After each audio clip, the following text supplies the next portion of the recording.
Something extraordinary just happened. Something that has shaken military strategists, intelligence agencies, and governments across the world. Iran has launched one of the most powerful ballistic missiles in its arsenal. Not from a visible launch pad, military base, or conventional facility, but from deep underground missile cities, hidden networks beneath mountains and deserts, where missiles can be launched without warning and are almost impossible to detect. This time, Iran launched the Khorramshahr 4, also known as the Khyber missile, a super-heavy ballistic missile with a 1-ton warhead. It is capable of devastating entire military facilities. According to Iranian state media, this attack is part of Operation True Promise 4.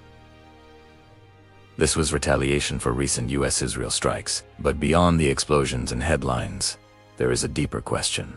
What does this mean for Africa? And more importantly, what lessons must Africa learn from this moment? The missile launched this morning is not just another weapon. It is the Khorramshahr 4, one of Iran's most powerful ballistic missiles ever developed. This missile carries a massive warhead weighing nearly 1 ton, with some sources claiming it can reach 1.5 to 1.8 tons. To understand how powerful that is, a warhead of this magnitude can destroy entire military installations, air bases, or critical infrastructure. But what makes this missile even more terrifying is its range, approximately 2,000 kilometers. That means it can reach every corner of Israel, US military bases in the Gulf, and strategic installations in the Middle East. Targets reportedly included Ben Gurion Airport, Israeli Air Base 27, and strategic zones in Tel Aviv. And according to the Iranian Revolutionary Guard, their missiles penetrated multiple layers of Israeli air defense. Whether fully confirmed or not, the message was clear. Iran wanted the world to see one thing. They have the capability to strike back, and strike hard. But the real shock is not just the missile. The real shock is where it came from. Imagine a massive network of tunnels, buried deep under mountains and deserts. Hundreds of kilometers of underground corridors. Inside them, missiles, launch platforms, command centers, fuel depots, control systems. These are what Iran calls missile cities.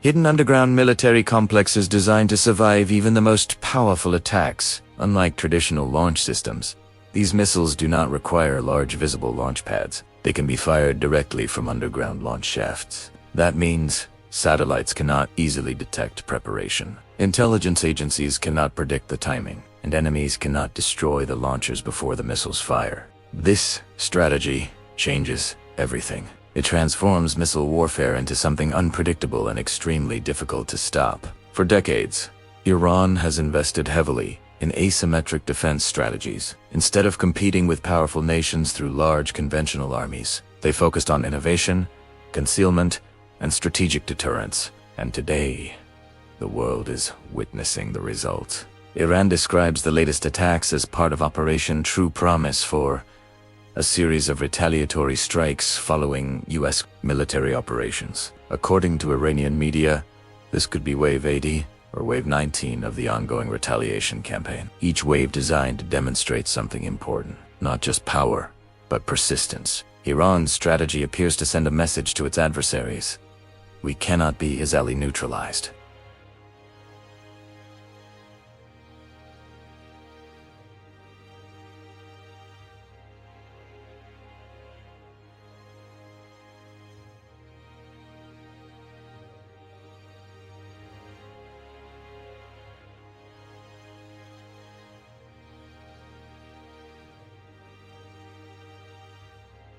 For decades, Africa has been one of the most resource-rich continents on Earth, yet one of the least secure in terms of strategic defense technology. Many African countries rely heavily on foreign military protection, imported weapons, or external security partnerships. But the world is changing. Global power is shifting. Conflicts are becoming more technological, more strategic, and more unpredictable. Iran, despite facing sanctions for decades, invested heavily in indigenous technology, domestic research, underground infrastructure, and strategic deterrence capabilities. And today, those investments are giving them leverage on the global stage.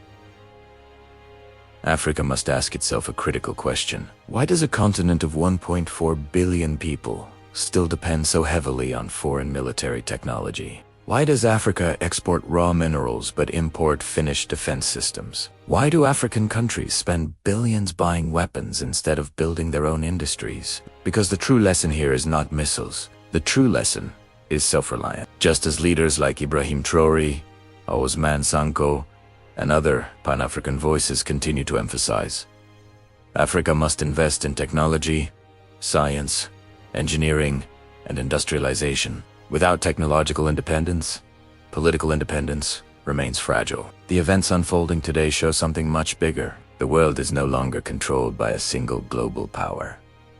New alliances are emerging. New technologies are reshaping warfare. New geopolitical balances are forming.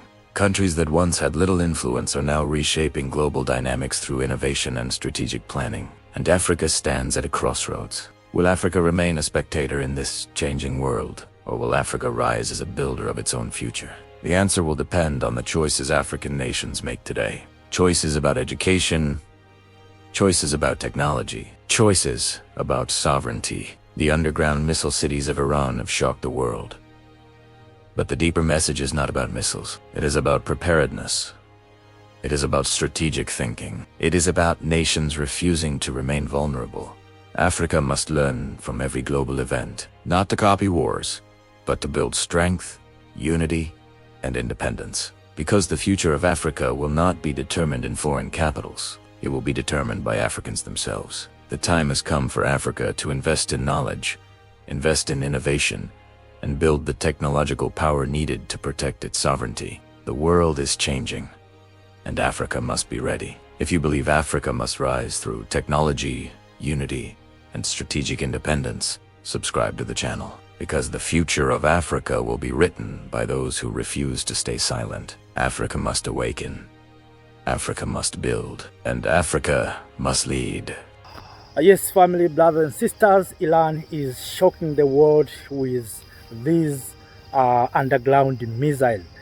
Instead of stationing launchers on the surface, Iran is using these underground missile to attack targets. Iran is attacking targets. They're so perfect. I'm not supporting the war. I'm not supporting anyone, but I'm here to call Africa.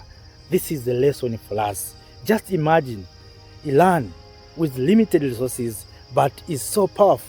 Just imagine if we Africa, we are well organized. Africa, we are united. We have lithium, we have cotton, we have all minerals.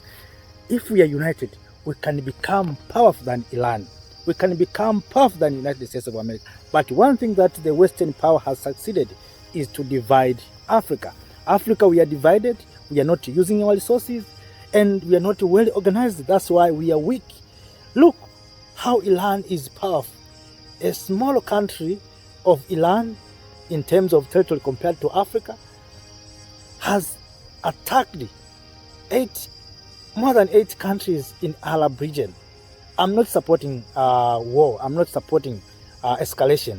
I'm just talking to share my thought on how we Africans, we can become strong and be respected. Right now, Africa is not respected anywhere. That's why Africa looks like beggars. We looks like beggars because we are not well organized. We are not strong. We are weak. But we have everything. God has given Africa everything. But one thing that Africa will lack is unity, coming together, organization. Africa is not organized. Iran is teaching us the lesson. Iran is teaching the world that if you are well organized, you are united, you can do wonders. Look, these countries, NATO, of course, they are prepared to attack Iran. I heard the Prime Minister of UK talking about that things have changed. So it means Prime Minister of UK is preparing UK to enter into this war to support their allies. But look how Iran is responding. I've seen African countries lamenting, asking for the permanent seat at the UN Security Council. Look, Iran is not in the UN Security Council, but is strong. You Africa, you are weak. You are asking for permanent seats at the UN Security Council, and you think America will give you, brothers and sisters. No one will give a weak country, a weak continent, a permanent seat at the UN Security Council. We want strong men and women at the UN Security Council. We don't need puppets. We don't need weak people. So for we to be respected, to have a permanent seat at the UN Security Council, we need to be strong. The only way to be strong is to come together and unite. African leaders, if you're watching this video, please, if you're watching what is happening in Iran, call a meeting. Call an emergency meeting that we Africans, when will be respected? Can we Africans compare ourselves with Iran? Can African continent, the entire continent, including Nigeria, South Africa, can we compare ourselves with Iran? No. We are beggars. We are begging for everything. The time has come, brothers and sisters. The time is now for we Africans to come together, to unite. If we don't unite, we will be defeated time to time and will not be respected. No one will respect the weak people. No one will respect the weak countries. So have no more to share, but all in all, Iran is teaching us the lesson. Thank you, Africa, Mama Africa. Oh, yeah. You make African great. Thank you, freedom. Thank you, Africa.